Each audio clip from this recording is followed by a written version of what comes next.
I think this is one of the most anticipated sessions of the summit. And so I'm really grateful to have the opportunity to introduce Regina Lopez-Whiteskunk and Norman Lopez, who have joined us from the Ute Mountain Ute tribe. We asked them to be here to share with us what they think we need to know about Gunnison Sage-Grouse from their knowledge of the species, from their perspectives, both from where they live in southwestern Colorado and from their history with the bird. And I'm so grateful to them for their time and for being here and for what they're going to share with us. And I'm just going to turn it over to them with no further ado. Here's a microphone.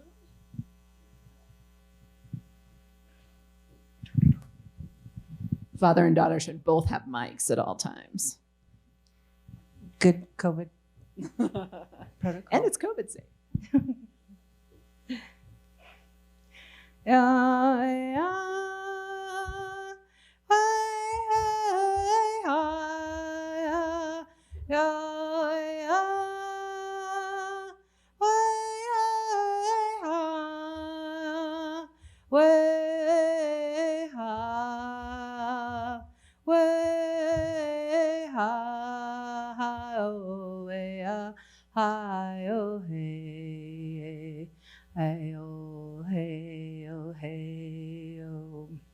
Mike, my name is Regina Lopez-Whiteskunk. I am a member of the Ute Mountain Ute tribe, but even more importantly, I'm a MEM candidate.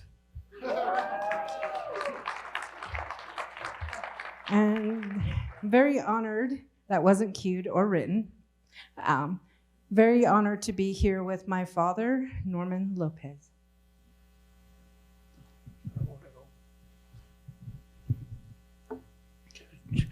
I'd like to introduce myself, Norman Lopez, and also I'd like to introduce myself with a song, with an amend group in the Indian traditional way of introducing ourselves as we come to a crowd of people. And so people, they call it a powwow.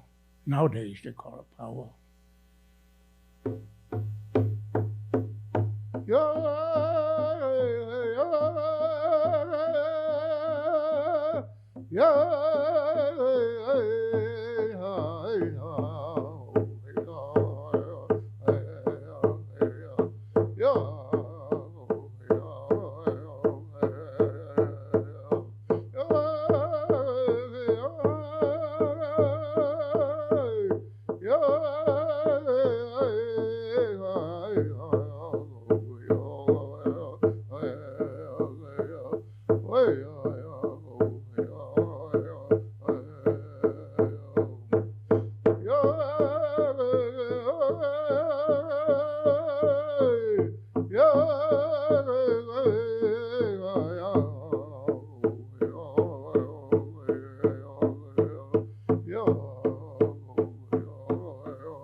So how I want to start is a little explanation of what our relationship with the natural world.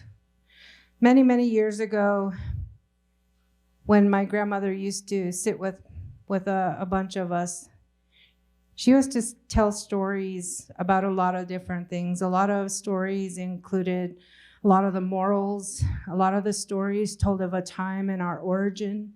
And one of the things that always makes me think about how much these stories are important is when she spoke of a time when animals, birds, and the different creatures and humans spoke the same language. During those times when the humans spoke the same language as the different creatures, that is when knowledge was imparted upon us. The songs, the ceremonies, the celebrations were all shared. It is why it is so important that we share song. It is why it is important that we share story. But it really has that key element of tying us to our natural world and reminding us of where we come from. Many different indigenous tribes across the country as well as the world, a lot of their origins will either derive from a specific animal, or some of us, they say we came from the mountains, and this is how we came to be where we're at. The Ute people, my people, we were told that the existence of our people came from the mountain, but we lived in a relationship with all that was around us. How and why we are here is because of some of the interaction with the many different living creatures. For the Ute people, the coyote was an important character in our existence. It's because of a lot of what he did, his trickster ways, as to why we now all speak different languages. It was actually a consequence that came of his actions. So this is one of the reasons that they speak of the coyote and his trickster ways, how he tricked us into thinking that we all needed to be unique, different. That might have been true, but it really instilled the many challenges that we face today. And as we sat today listening to the beautiful presentations and the sharing of information and data, had my grandparents been sitting in the room, they wouldn't have understood a thing you said. Would it have made a difference and a difference in the existence of this bird? No.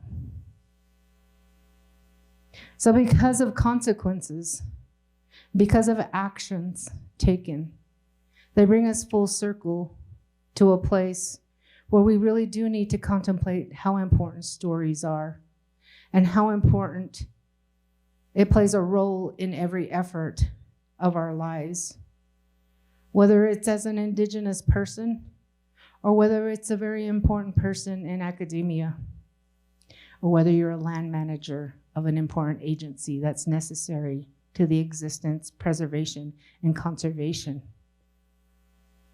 of things as important as a sage-grouse. As we think about that, I hope that you open your mind up, and I hope that you take this time just to really think and listen. And sometimes that's a big challenge to us, and that's also accompanied in a story that our grandparents have told us. There's a time and a place that they use these two things on the side of your head that aren't decorations, and close these two things that are right here. Stop saying, just listen. Patience. And that's what our grandparents teach us. I'd like to speak to you about many years ago when us Indian people, our people was created, when Creator was somewhere in the sky, somewhere in this world. He created each and every one of us. In the beginning, the animals spoke to each other.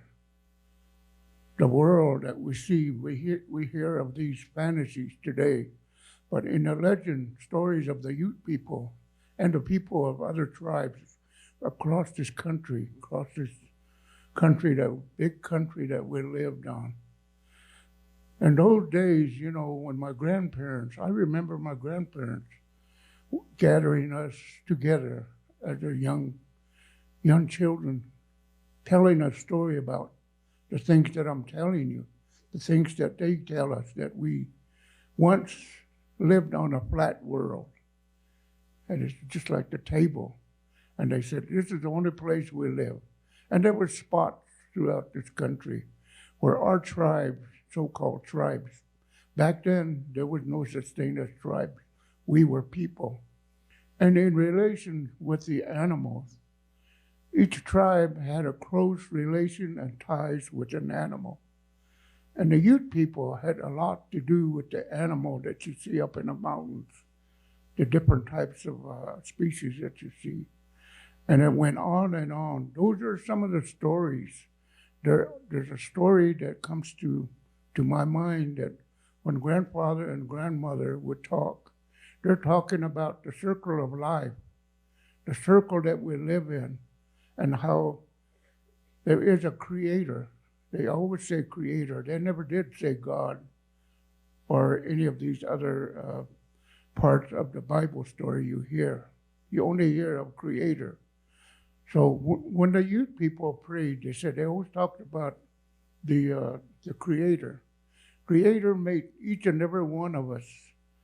At first, there was a four-legged, and then came the two-legged, which would be more likely the bird, and the human. Somewhere along the way, we began to have a relationship and beginning to understand each other.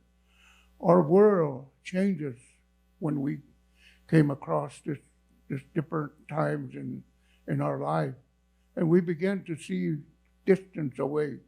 And some of these birds that we see, you're studying about, they were part of us. They were part of us, and they gave their lives to us. Each one of the sacred birds are the ones that said that, like for instance, the eagle is our eye, and eagle looks over all the different things, and he warns us. And the different ones with that four-legged, the deer promised to Great Spirit, to the people, says that he will give his flesh to give our life to this world that we live on. So each one of us will finally figure out what our needs are. Or even in the bird today, the birds that you see out there that give us the feathers. If you see a powwow today, today's world, that's where that came from.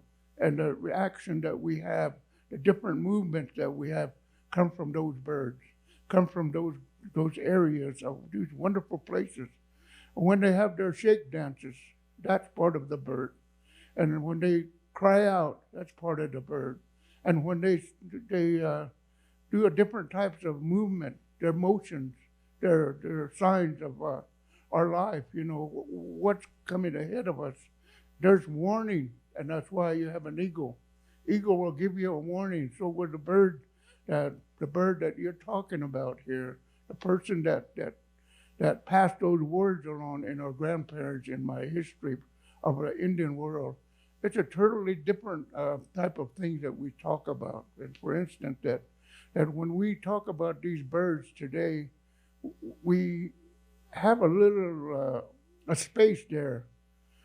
When the people that came from the east came this way, the Ute people had to put away a lot of our traditions, our stories.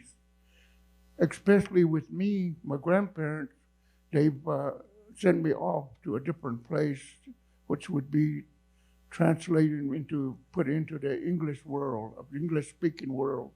Education, they say today. Back then, it wasn't. It was just something I took a step to a different area to understand what, things were, back here where the Indians and my grandparents and them told me how to survive and all of these different types of techniques in our world. Our languages were there, and everything that we did, and had a lot to do with the animal that you see, the birds and the species that gave us all this knowledge. They, each one of them had some type of information to give to us people, to give us a lot of things to do on this world. There's never a day that we sat around doing anything. We were always saying something to some form of life, and that's what we're all about. And then as I grow up in this world today, I've worked with the NRCS program. I have became that. I used to work for the Ute Mountain Ute Tribe, and I retired maybe like 10 years ago.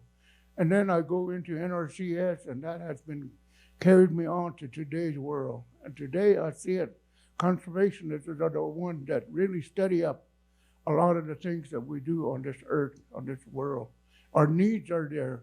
Our leaders are there to give us what our needs are. And that's a sort of speaking that my grandparents has given us. Some of our people are that way. And so Regina always has had some information that I try to pass on in order for her to understand. Thank you. So the group that my father speaks of is a group of elders that have traveled the country to share their knowledge. Elders from as far as Alaska, from one coast to the other. I've had the honor of being in their wonderful presence, and they're very necessary to the work that each and every one of you do today. And the knowledge that they impart upon at a very, very high level is to help you all understand that the indigenous knowledge that each individual group possesses plays a very key role in preservation. I always say preservation is my conservation, because if I don't preserve my language, if I don't preserve the knowledge and culture of my people, I wouldn't have any form of conservation. I wouldn't have anything to impart upon my next generation or those even to come after. I always keep that in mind. When people ask, why do you do what you do? It isn't for me. It isn't even the fact that this land is the way it is. We always have to keep an eye on the next 7 generations. Not today, not even tomorrow. What's this world going to be like when your children and their grandchildren are here? Will they have the same experiences that we do? I can tell you right now, my grandchildren will never have the experience that I had growing up. I had the wonderful experience of going out to where my grandfather and my great-grandfather raised my father, to the location where my father was born, and helping my grandfather herd sheep and watch and tend the livestock, learning to saddle a horse and figuring out I forgot to cinch a very important cinch and falling off. They will never have those types of learning experiences because that's a part of our world that doesn't exist anymore. I think right now I can count the family that still continue to herd sheep on my reservation. That's a huge change, but that's a reality that many of us have to live with. When we think about the sage-grouse, we think, it's really interesting, I have to tell this story. When we think about the sage-grouse, when I was heading here, I mentioned to a variety of people I was coming to speak at the sage-grouse conference. You want to know what their first response was? Good eats. Let me tell you a little bit about myself, of how much things that work I have done in my lifetime. I've worked with different tribes throughout the United States. As I was working with the NRCS program, I was given the chance to be the Western, one of the NRCS people from the western part of the United States. So I get the chance to discover the western part, California, all the way into Washington, all the eastern coast, the west coast, and I look at all those people. How did they farm and what did they do? How did they do all of these different techniques they learned? And it's totally different from the people that we have. And this bird that you're talking about somehow gets in there and is part of that water system that we have, the air that we breathe and the things that they do. And then that's how they describe these things. And the only reason why I was given a chance to be a part of this NRCS program was because a lot of times I've done a lot of entertainment. Many years ago, I came here to entertain the college kids here.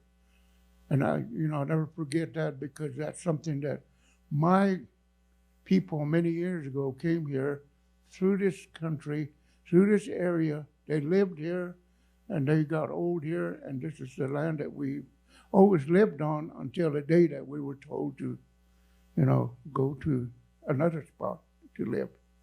And so these things that we see today, the different designs of the bird, when they dance out there, they dance early in the morning They dance earlier in the evening.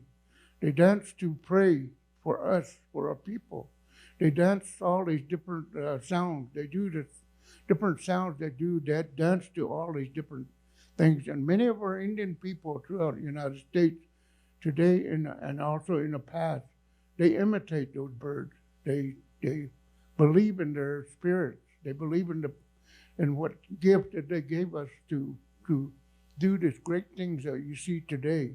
You see it in the form that they walk in their two legs and they have their feathers on, so that they can wave at people, so that you can see it, so that you'll know what these birds are doing and how they make their sounds.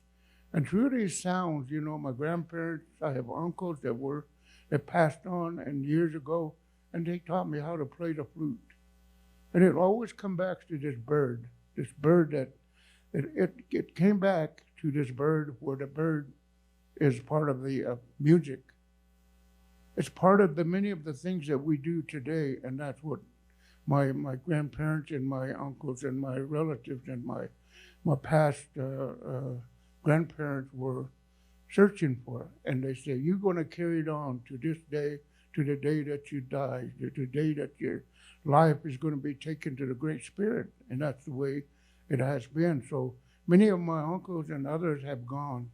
So they left me here. I'm here today, and I'm very proud to be, you know, to be alive today, to see a lot of you here, to be called upon to talk to you about a little bit of what I know, what I understand. And that's the reason why my NRCS program, the Native American program, want me to come on before them. And I have been introduced to many of the artists. The National Art magazine has me on that in their book. And we're working on a book, so-called the Native American, the Elders of the 2000, whatever number that was that they put. And that is about to come out soon, so that they'll know what a youth elder or an elder is supposed to be. In the past, we didn't know. We just know that there are chiefs. So those birds have a lot to do with it. The bird has spoken to us, and the bird doesn't, it gives us many of these signals of life. So a little bit later, before we leave here, I'd like to play my flute for you, which, you know, the animal, the bird has given us. And that's really a really amazing thing to learn.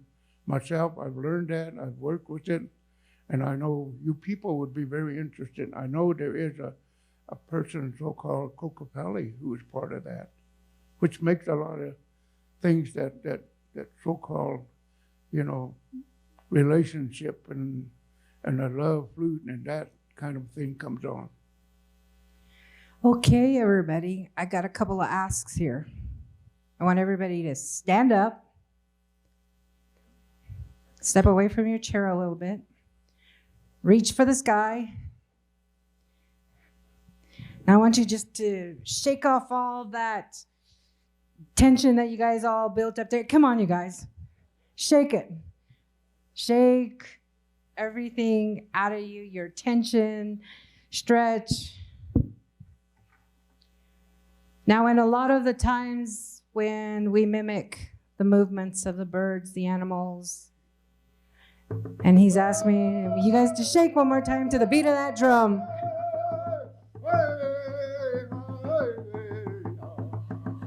You can shake your legs too, you know. That's a great way for the Mother Earth to acknowledge you.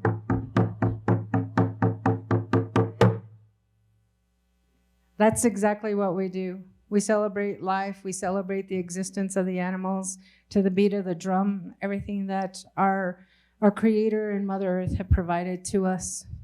Now you can sit down, and I think that they put some papers in the middle of your tables. If you'll share with me your name and maybe an email address or phone number, whatever, I'd deeply appreciate it. One of the things that I do have to say, in spirit of conservation and in spirit of raising awareness and also making those connections to story and how important it is to convey to the world, and even more importantly, to our elected officials that we vote into office. Sharing those stories sometimes and having a mechanism to share those is a way that you can help connect people. You can help connect your own story. I have the honor to serve as the only female on the Bears Ears Intertribal Coalition who lobbied President Obama for the National Monument in southeastern Utah. I lent my voice to many occasions of having hard conversations, but one of the mechanisms that I learned is to be able to tell my story. To tell my story to members of Congress and Senate, to tell my stories to my local communities, and to be able to share that with many people.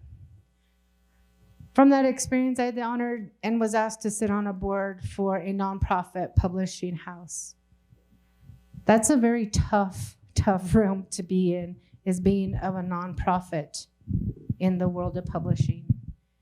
So today I brought with me a copy of Edge of Morning, Native Voices Speak for Bears Ears. I'm a contributor in this book. This book is numbered. If you can get a hold of it, you will be lucky. They haven't printed anymore after the first run. So in the middle of your tables, if you will sign your name, I will collect them a little bit later as you all are finished signing your name, and I will put it in a nice little basket of some sort, and I will give this book away. I will sign this book, but I will also, my father and I also will give away these 2 frame prints of the poster that we brought today that are also up. So we have a few gifts to share with you, and we ask that you just sign that piece of paper in the middle of the table. So one of the things that I'd like to transition into talking a little bit about is, I know we spoke from a very traditional place. I'm not sure if many of you, I've heard the conversation of stakeholders. How many of you have engaged Indigenous tribes or tribal voices in that conversation? Just a real quick sharing of hands. Oh my God, I thought I was gonna see you all raise your hand. We're here to change that, right? We're here to fill those gaps. But even more so, as Dr. Melanie said, Regina and Norman are here to share what we want, what they want you to know. I want you to know I never left this ground. I'm a Ute woman in constant motion. I'm in constant migration. I always put my feet down in places my ancestors have roamed because I have this strong calling. But I'm also here to lend my voice to also let you know that many of us do return, but we return here in a very humble manner. Just as I'm here today to share a few gifts, we return here to share very personal gifts of our presence.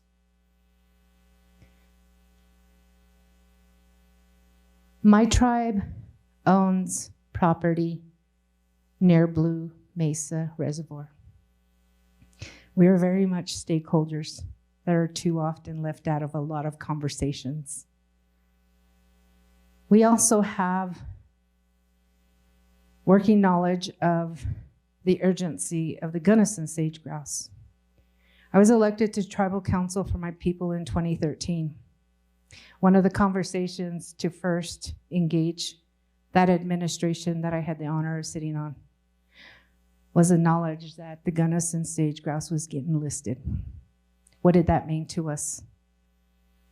And what was that going to entail from a very high level of elected leadership for the tribe? How was that going to impact us? But even more so, what part do we play in the conversation? I can tell you we had a big, huge lack of trust for anybody coming before us. But we were even more fearful of those that come knocking on our door, asking for knowledge, asking for information, because we have a long history of things being taken from us without our consent. And in this day and age, intellectual property. Now, how do you interpret that into an indigenous language? How do you talk to indigenous people who are very much still tied to their language? How do you use words like conservation, preservation, treatment? That was a good one. What is treatment? To us, it's getting in line at the Indian Health Services and getting your childhood inoculations. That's treatment. So when we're speaking in that realm, in those conversations as a tribal leader, it was rather difficult, also being one of the youngest that were sitting on the council at that time. It was difficult to watch my fellow leaders not quite understand that, even though we all speak English. Even at that, the English we were speaking that was being presented to us was still not making the interpretation. Because that's not common words that we talk about on a daily basis. So we really have a lot of challenges. We have a lot of work to do. But as a tribal leader, to be able to bring that to the national level and impress upon things like collaborative management. Oh, what a mouthful, but what a theory. Without understanding that even some of at the highest levels of agency and land managers, that was unfathomable, let alone was it questioned as it being legal.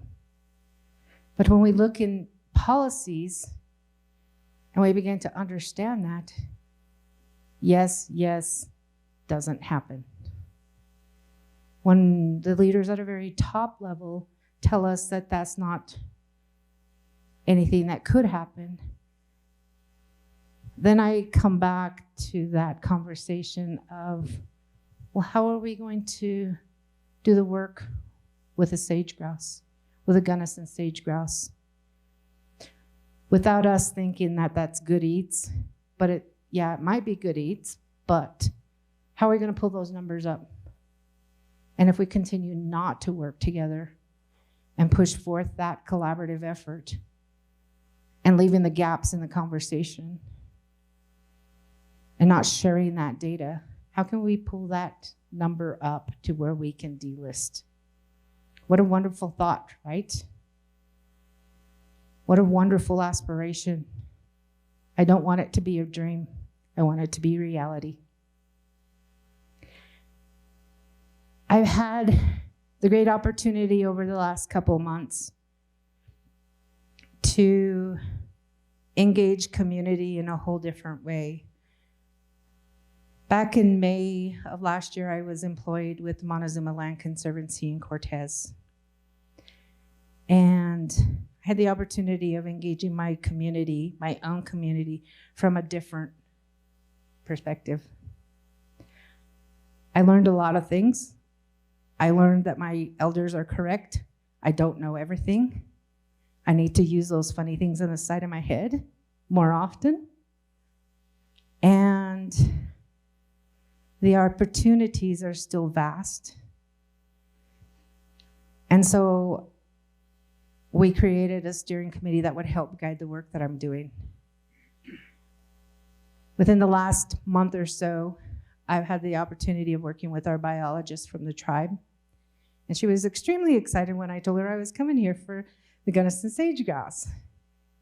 Led to a 2-hour conversation, and we geeked out on conservation type of things, which was pretty cool. But she also went on to share with me some of the activities on a very tribal level. And I had one question for her. Who are you sharing this information for, and what greater good is that accomplishing? We can't create the data and the stories in our individual silos if we want to bring those numbers up. We need to braid those opportunities together, but even more so, we need to braid traditional knowledge in with the science with the data collection that you all have done. It all needs to be braided together if we really want to bring that position and the urgency of delisting the bird and seeing the numbers in a healthy manner. I'm looking forward to continuing to see that growth within my own community, within my own tribe, but even more so, when I say community, I'm including Gunnison Valley as my community. I'm including you all as a part of my reality, not my dream. I want to see this change. I look forward to doing the work. And I also look forward to getting those pieces of paper so I can put them in a hat or something and pick a few winners. Do you have any closing remarks? Yeah, I'm going to do the first thing. Okay, he's going to play the flute for us. And how are we doing on time? Okay. Go ahead. Okay. I'd like to say this. I'd like to ask all of you to close your eyes and sit back for a little while. Imagine that you're at a place where you like to be as I play my flute. Close your eyes and wander off into the blue sky or somewhere where you will be peaceful with your own heart and your mind. And I'm going to play a music, and when I stop, you will know. I will tell you a little bit about why I done, these things.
Wake up. The bird was the one that brought this flute to us, the plant that we see out there, the cedar tree. And he showed us where this branch was, and he gave us this music. And this bird sat on top of this branch, very special branch. And the wind blew, and all those sounds came out of it. As the sound came out of this sound, it was blowing against the small holes that we have on our flute. And those are the sound of the bird that landed on this branch. People ask, what is this? What is this sound? And the young boy that went out, who was chosen to play this flute for his people, explained what it was. Just like I said, close your eyes and relax. People relaxed. People thought about many different things. This flute had a power. The flute had a lot of sound of the bird that gave this young man pointed this branch for him to use. And the sound of the bird, as you can hear it clear across this country, clear across where the birds are together, are doing their own kind of dancing. And one of these people asked the young man who and why. And this young boy had an answer. He says, what you have heard here is the sound of the Great Spirit, the maker of this world. You heard the presence of God today. As you sitting out there, each one of you that are sitting around the tables, each one of you that are sitting there, close your eyes and listen. You have heard the Great Spirit, your self-understanding, and this flute had brought that kind of a spirit to us. Tonight, you have heard a very special music. Soon you will hear many different things that you haven't known about, because music was something that each and every one of us have as we live on this earth. No matter what, no matter where we go, you will hear the wind blow against a tree. You will hear the wind blow against a tree, and you will hear the bird. You will hear the same bird that we're talking about. And this bird, the colors of the sun, the sunset, those are the things that this bird has brought to us, that he sees for us to understand. And so I just wanted to do a special thing for you tonight so that you'll know what this Indian flute is about. There are many origins and stories about the Indian flute. Different tribes have their own stories and their legends about this flute. And this is one of the legends that the Ute people have learned, and my grandparents and my uncles have taught me. So I have the pleasure to be here with you, and it was my pleasure to play the flute for you. And I'd like to thank you for closing your eyes. I hope you can explain to someone what you have seen or how you felt when I played that flute.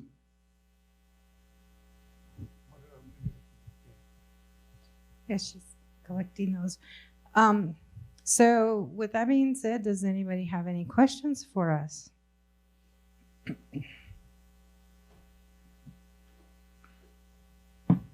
The way I'm talking here is the Ute language. Every now and then I have to speak Ute to Regina, just so you won't understand.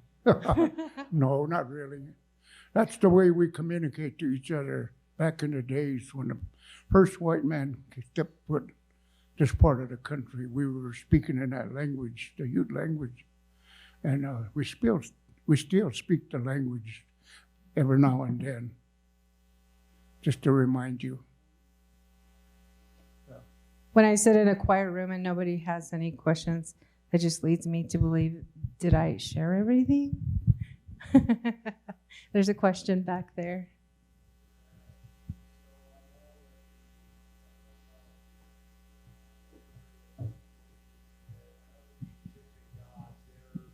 They took the form of animals. Like back in the day, is there any deities amongst your people that like take the shape of a sage grouse? Any specific name of one, or? We don't, the Ute people don't have deities. What we do a lot of times, and how our culture has come through the times, is when that knowledge is shared between whatever living creatures and the humans and the Ute specifically, we honor those specifically, like the sage grouse. We honor them through adding them to some piece of regalia that celebrates that bird and honors that bird, and that individual that has that on them that they wear. They mimic the moves of that bird. So what we have today is, like, you see the sage grouse, you have the feather, their back feather, their back side, it's usually kind of rounded like that. We create what our what are known today as bustles. And so we have a group of dancers that generally wear a single bustle just right on the hind end.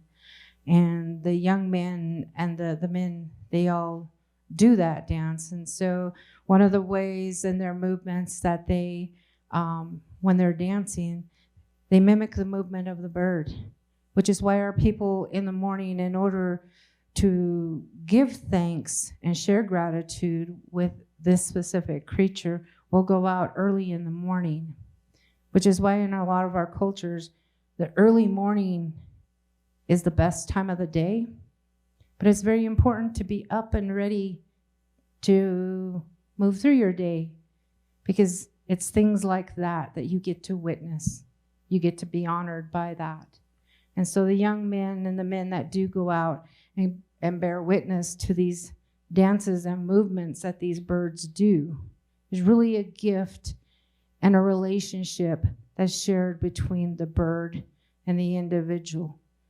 And it's a beautiful time. My sons, I've prepared their regalia to honor this bird.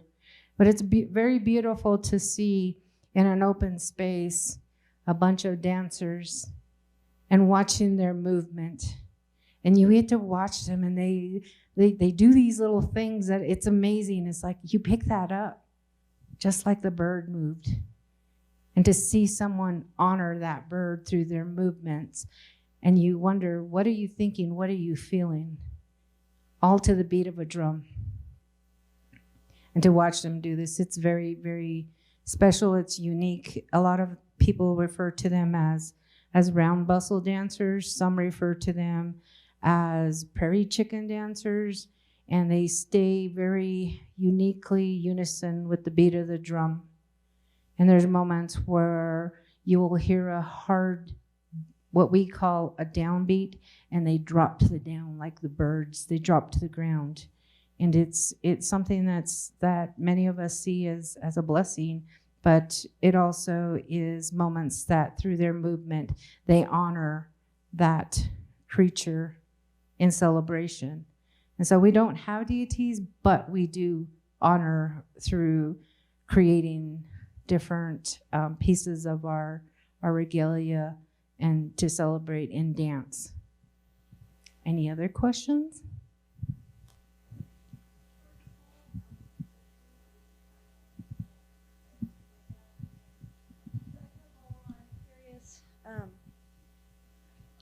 As a member of someone who's not part of the Ute culture, first of all, how can I learn activist?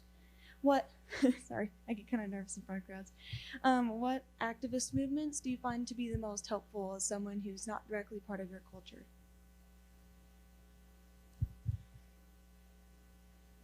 Being involved with community movements on a local level, being aware of what a lot of the larger agencies may be engaged in.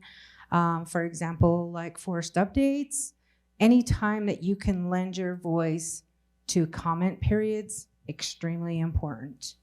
If you find yourself extremely motivated, moved, and compelled, share your story in the form of an op-ed in your local newspaper. When people share story, it's really powerful. It's also really important for us to understand that every one of those elected leaders in Washington, D.C. watch specifically for those moments. And that is really a big way that your voice can be shared, but even more so, it's compelling to know that an individual has that inspiration to share stories. Stories are very powerful. They're important. Thank you. Can I say something here? I like to be excused, like in my talk. I'm a person that came from, back in the 50s and early, back there earlier when I first went to school. I didn't speak English very well. And as you notice, a lot of things that I'm not able to understand. When you speak, sometimes I don't know what you're saying really, because I have to translate in my mind into the Ute language. So those are the things that were my problem since I was going to school, even up to nowadays. Today, I can't hear very good. I can't, if I can hear your question or whatever, maybe I can't hear it. That's because I'm kind of losing my hearing. And it's not because I'm ignoring you, it's because I don't understand. That another factor too that many of us older people get into. As an Indian person, I have a hard time understanding the English language to this day.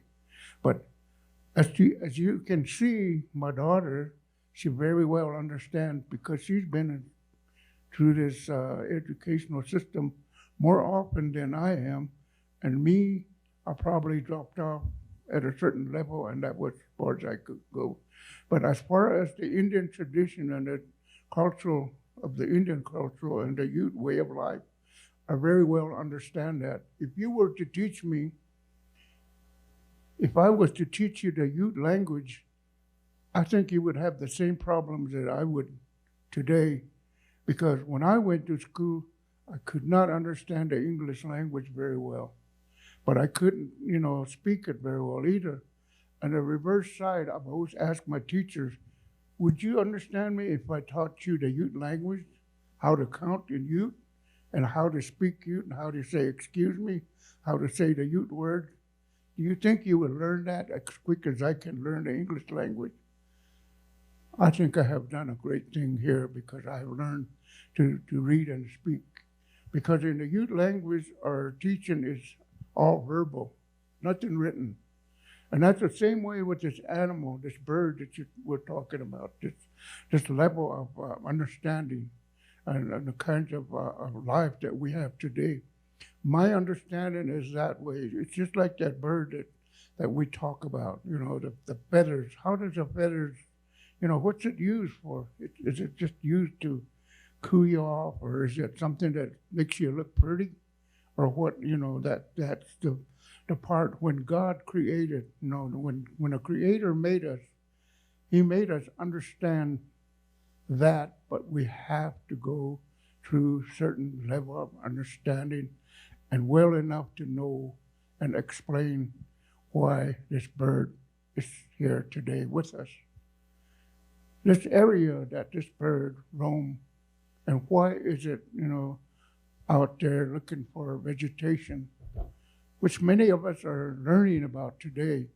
Your understanding of the vegetation in a different location of the world, the country, the different tribes that you see out there, they have their own languages, their own type of food that they get. Did you know the Utes were not farmers at all? The reason why the Utes didn't have to farm was because the Great Spirit has given us our vegetables or our food. We were you might say that we were people that followed the climate. Today's climate has changed. If I was to go back many years when my ancestors were here, I think we would have a problem with the global warming, changing of our condition of our world.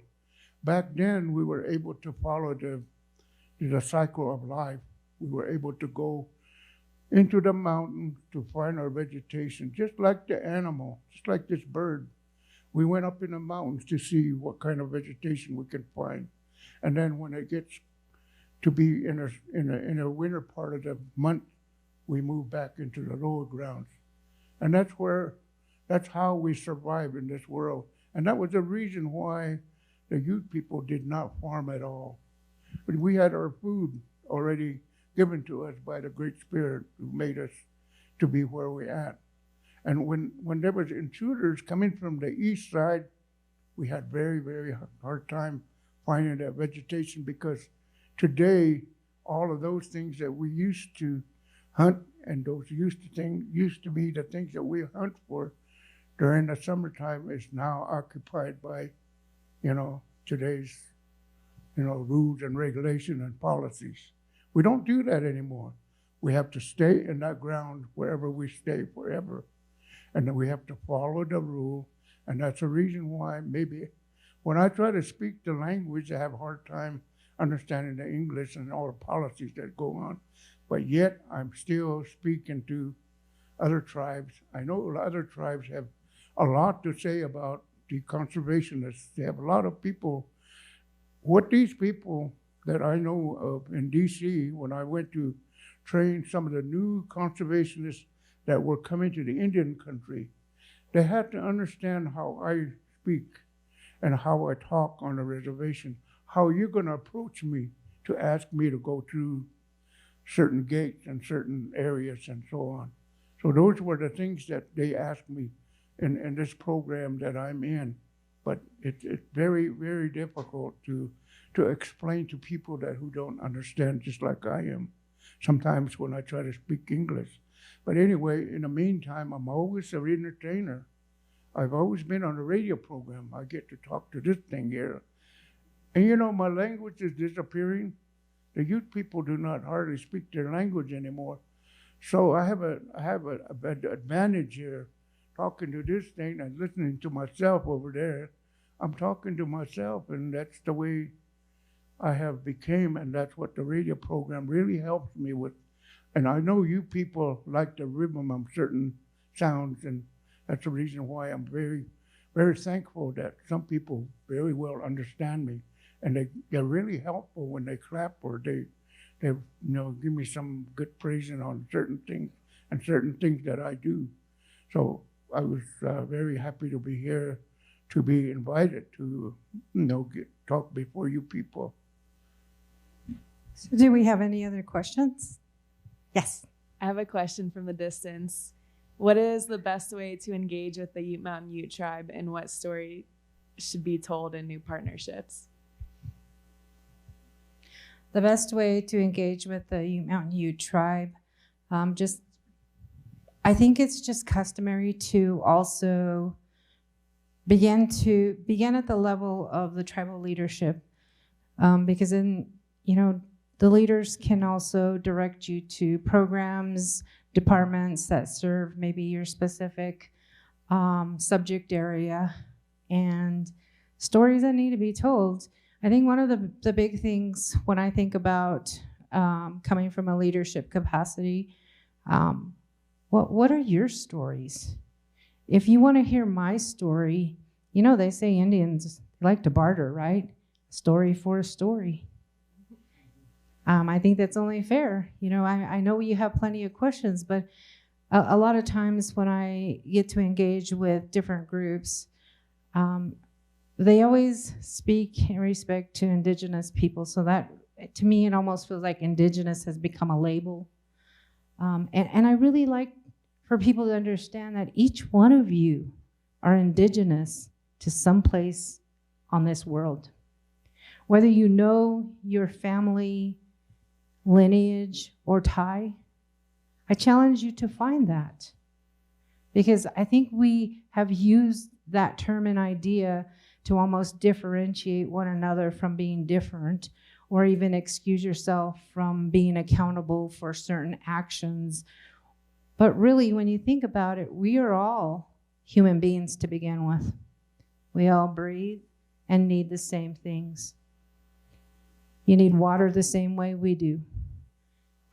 You need the land to walk on. And when you think about that, whether you know your story or not, you do have a story for a story. Remember that.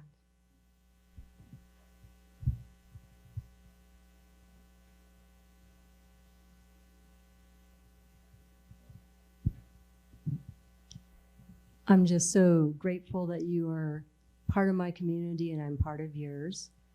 And I just wanted to especially thank you for the language of the flute. It took me to some of my favorite places in my heart about sage-grouse, about coyote, and about eagle. And so thank you very much for being part of my community and letting me be part of yours. Thank you. With that being said, I am going to, at a later time, as soon as we get all the names separated, I will pull 3 names from, I want to say a basket or a hat or something, and then we will make sure that whoever the winners are get to take home some of the gifts that we brought. Thank you. Have a great evening.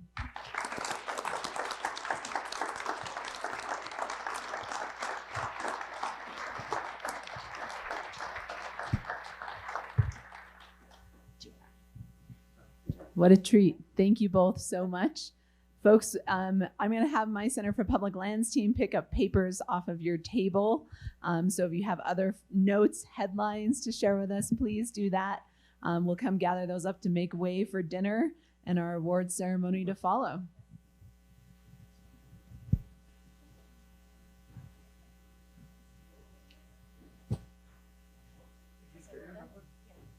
Let me upgrade a little bit here.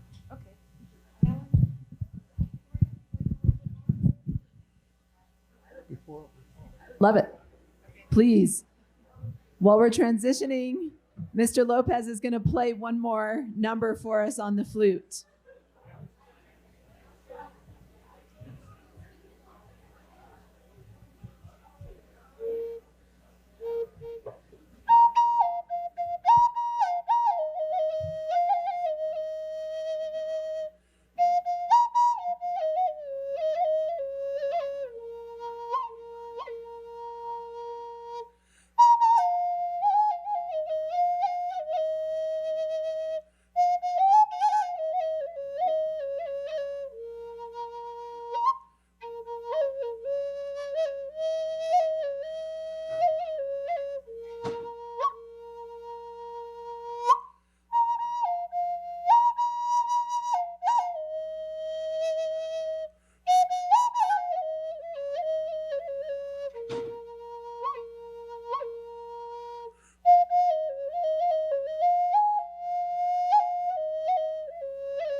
Thank you.